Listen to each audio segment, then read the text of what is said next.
How's it going, guys? Welcome back to another Pokemon Brilliant Diamond and Shining Pearl Wi-Fi battle. Today we have a new team. We have a Charizard team.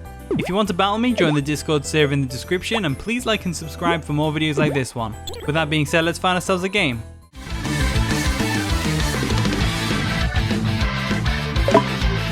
Okay, we found our opponent Lean, and it looks like he's got a pretty cool looking Sandstorm team, which is funny because we've got a Sun team, so I guess it's a true weather war on the hands here. I found Lean in the room 2022-2021, so if you want to battle, join that code right there. Also, join the Discord server in the description. Best place to go for battles, to be honest, in my opinion. Looking at this matchup, though, I would say they're probably going to lead with a Sandsetter like Tyranitar or Hippowdon to try and get the Stealth Rocks up. In which case, it might be a good idea for me to lead off with Mamoswine. I think Mamoswine's a solid lead against most of their team. And the battle begins, so I forgot to change my background, but it's fine. They're going to lead off with Nidoking, as Nidoking does work out well against Mamoswine. And Mamoswine was probably an extremely obvious lead. Now, whether they stay in an attack or not is a completely different story. Because I could easily be Focus Sashed. I think their best play here is to switch into Gastrodon. So with that in mind, I'm going to go straight for an Earthquake and expect them to switch out. We should be able to live a Fire Blast though, because of Thick Fat. They are actually going to stay in and go for an Earth Power, which is going to hurt a lot, but it's not going to be able to take us out. As we can go for an Earthquake and take out this Nidoking no problem. So King Bob is now King dead. So that's great. Nidoking's out of the way. That's a big threat to our team. So yeah, looking good right now. Unfortunately, Mamoswine is on its last legs now, and Mamoswine was going to be such a big player against their team. So it might have been a bit reckless for me to make it lose its HP so quickly. In comes the Gastrodon. So Gastrodon comes in. This thing can definitely threaten us out. We don't want Mamoswine to go down just yet. So what I'm thinking of doing here is I can either hard switch into Victreebel and risk getting Scald burned. Victreebel is going to be a big contender here for the MVP against this particular team. So I'm thinking we go Torkoal first, get the Sun up, and then we go Victreebel. That's what I'm thinking. So we'll go into Torkoal real quick. And we'll get the Sun up. Nicely done, nicely done. So with Torkoal on the field, Muddy Water is going to come through a miss.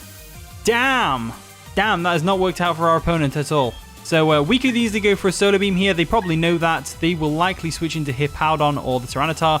Let's get our Stealth Rocks up whilst we're here. They are going to withdraw the Gastrodon because they know a Solar Beam's coming. And they're going to go into Magcargo. Interesting choice. Shiny Magcargo as well. I'm actually a big fan of Shiny Magcargo. I think it's really bizarre looking. So Stealth Rocks are going to come through real quick for us. That's great. Get them hazards up on the field. They don't really affect my opponent's team that much, but every little helps and all that stuff. So they're probably going to go for a Shell Smash now. In which case, I'm pretty sure Victreebel still outspeeds. So, knowing they're going to go for a Shell Smash, do I hard switch into Victreebel? They wouldn't go. They'd either go for a Shell Smash or an Ancient Power. Yeah, let's go Victreebel. Victreebel's a solid one. We'll get a Torkoal out of there. We'll go into Victreebel, and even if they go for an Ancient Power or something, it's fine. We can handle that. So they do in fact go for a Shell Smash, which is really threatening to our team. But we should be able to handle it. We should be alright, to be honest with you. We really should be alright. Do we have White Herb? We don't have White Herb. Interesting. Okay, now's the risky part. Do we go for a Power Whip? Or do we bait out the Fire type move and go into Charizard, where we still outspeed because we're Choice Scarfed and get a Solar Power boosted Focus Blast off? Ooh, that's tempting. That is really tempting right there. So tempting. The other alternative is to go into our Latias, which is a safe switch. I'm thinking we go Charizard though. Really thinking we go Charizard. So let's switch out real quick. Bait the Fire type move. Go Charizard. There we go. Into the Charizard. Looking absolutely fantastic with it shiny. They go for a Flamethrower. That's not going to hurt us too much. It is in the sun. So, wow. Okay, never mind. That does so much damage. Why did that do so much damage? That is a Life Orb boosted as well. Oh my lord. Charizard's not doing anything this game. Huh. Alrighty then. That is really unfortunate. Really unfortunate. Okay, so we got to go into Latias real quick right now. So we just got completely boned by a Magcargo. Let's go straight for the Draco Meteor and get that damage off on it. There we go. We outspeed However, we do miss, as they can go for an Ancient Power, which is going to do a solid amount of damage and get a stat boost for them. And get a stat boost for him? No. Good. Okay, cool. That's fine. That's absolutely fine. Let's go for another Draco Meteor, and this time we're going to hit it, okay? We're going to hit the Draco Meteor this time. They're going to withdraw Mad Cargo. Okay, cool. That's fine. They're going to go into Gastrodon, who can definitely take a Draco Meteor to the face if it wants to. We'll go ahead and go for the Draco Meteor as well, and that's going to do a solid little chunk of damage to it, I'm sure. Is Soldew boosted? Yep, there we go. 2 hit KOs, provided you don't get a special attack drop, which I do, obviously, because it's Draco Meteor. You don't have a choice in that.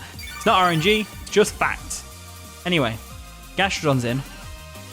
Probably going to get an Ice Beam to the face. I think since we know that we're going to get either an Ice Beam to the face or a Recover, I think going into Mamoswine is going to be a solid one here, because we should be able to live an Ice Beam, no problem. They do go for the Recover, that's fine. And now we can scare them out with an Earthquake. I will not necessarily scare them out, but we should be good to go with an Earthquake, let's just say that. So, with that in mind, let's go ahead, go for an EQ. There we go, we'll go for an Earthquake real quick. Earthquake should do a solid amount of damage to this Gastrodon, and it can just let us, we can just let it finish us off with a Scald. There we go for the Earthquake. Should do a solid amount. It does. Life Orb boosted, of course, as they can now finish us off with whatever they want to go for. Earth Power, that's fine. Mamoswine did its job. It weakened the Gastrodon, which is just perfect right there. Absolutely perfect. So the Harsh Sunlight is going to fade, which is a shame, but at the same time, it's not that big of a deal. So what we're going to do now is, because everything on their team gets hurt by Victreebel's Power Whip, we're going to go into Victorious, the Victreebel. There we go. And we're just going to hit Power Whip. I don't see any reason not to. And we could go for a Swords Dance, but there is Pokemon on their team that do outspeed us. Plus, we could also see an Ice Beam as well, which would not be very good. I think we better go for a Power Whip just to threaten this Gastrodon out, though. There we go. They're going to stay in, tank the Power Whip like an absolute piece of paper, and down goes Gastrodon. So that's all right. That's one threat out of the way. We just got to get the sun up now so that Victreebel can sweep. Although saying that, there is 2 Sandsetters on the team left over, so it's going to be pretty difficult. They're going to go into Mad Cargo. Mad Cargo definitely threatens us out. However, after Stealth Rock, we might actually be all right.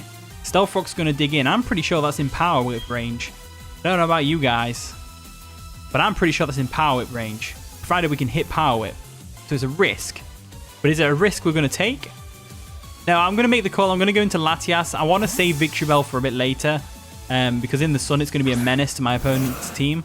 So we're going to Latias real quick. They do go straight for the Flamethrower, which isn't going to take us out because we're a Latias. We're a bit more bulky than you might think. Life Orb damage is going to come through for the Mad Cargo, which is great. As now, we get to go straight for a Draco Meteor.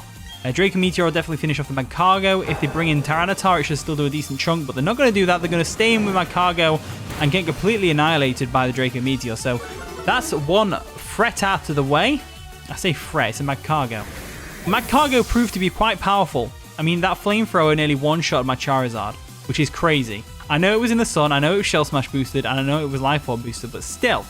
In comes Garchomp. So Garchomp is a threat, of course. We do have Ice Beam, and we should outspeed as well, unless it's Scarf Chomp. I'm just thinking whether or not we even need Latias anymore. I don't think we do, and we don't really have a viable switch in. So let's go for an Ice Beam, just on the off chance that they're not Scarf Chomp, which they are. They're going to go for a Dragon Claw that's going to take us out, of course. There we go. So now, it's a matter of life or death. Literally. So, we could go ahead and trick Choice Specs onto this thing. I think that's a good option, because we want to cripple the Garchomp somehow. So let's go into Rotom and we'll trick it. So let's go for a trick real quick and try and get rid of that Choice Scarf. There's the other Dragon Claw. That's going to come through. It does a lot of damage. Wow, they got a critical hit. They got a critical hit. That's just put a massive damper on our plans. Torkoal, you're going to have to do it for us, buddy. You're going to have to do it for us. So we're going to go ahead and get the Drought up real quick. What this is going to do is bait out one of the other weather setters on their team. We're going to go back to Victreebel straight away. They are going to withdraw. They're going to go into one of their weather setters. Either Hippowdon, there is the Hippowdon, or the Tyranitar, of course. So Hippowdon's the one that comes in. We have just baited this thing into oblivion because now we can go into our Victreebel real quick right now and get off a powerful Power Whip. So we're going to Victorious real quick. There we go. Going to get some buffeting by the Sandstorm, which is fine. They're going to get some leftovers recovery as well, which is also fine. So we know he's a leftovers, bulky, probably tank Hippowdon. We're going to go ahead and go straight for a Power Whip. So let's just go for that right now, and hopefully we can get a one-shot. That'd be great. We are going to see Power Whip come through and hit. Not quite enough to one-shot the Hippowdon, unfortunately. And so now we got to see whether we can tank an Earthquake or not. As they go for a Yawn, which is really interesting. So Yawn comes through. We're going to get buffed by Sandstorm, and they're going to get some leftovers recovery. Now, the question is whether or not they have Slack Off. So we don't really want to have our Victreebel put to sleep, that's for sure. So what we can do now is we can go ahead and go for a Torkoal switch. And hopefully they go for a Slack Off. If they do go for a Slack Off, we can either go for a Solar Beam or a Lava Plume. So we'll go into Torkoal real quick. There we go, go into Torkoal. Torkoal. There's the Drought coming through. And hopefully they go for an EQ here. That'd be better. Yeah, there's the EQ. Okay, so we're going to tank that because we're a physically defensive monster in Torkoal. And now we go for a Lava Plume, I think. I think Lava Plume is a solid option here. Could definitely take out the Hippowdon, which would be nice. So let's go ahead and go for the Lava Plume.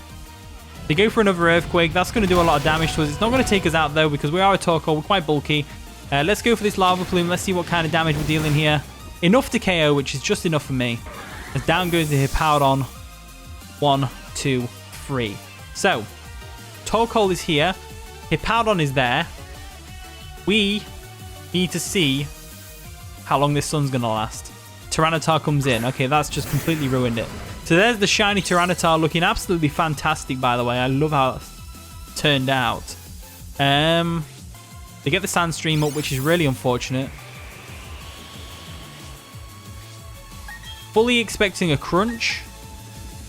So I'm going to go ahead and go into my... we don't do that, do we?